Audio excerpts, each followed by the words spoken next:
Ďakujem veľmi pekne, pani viceprezidentka, pán komisár. Po vyše 40 rokoch od zavedenia DPH, dane z pridanej hodnoty, je skutočne najvyšší čas tento systém prehodnotiť. Cieľom by malo byť posilniť jeho zlučiteľnosť s jednotným trhom a jeho prínos pre iné politiky.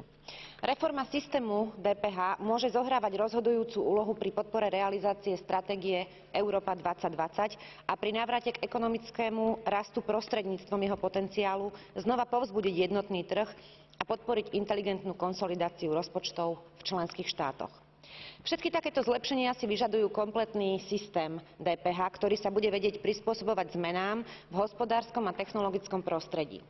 Zjednodušením systému DPH by bolo možné znížiť aj operačné náklady daňových poplatníkov a daňových správ a tak by sa zvýšil čistý príjem do pokladnice. Náklady na zabezpečenie súladu s predpismi o DPH sú pomerne rozsiahlou administratívnou záťažou pre podniky EÚ a jej zníženie by vo veľkej miere prispelo k zvýšeniu ich konkurencieschopnosti. A záverom ešte posledná veta.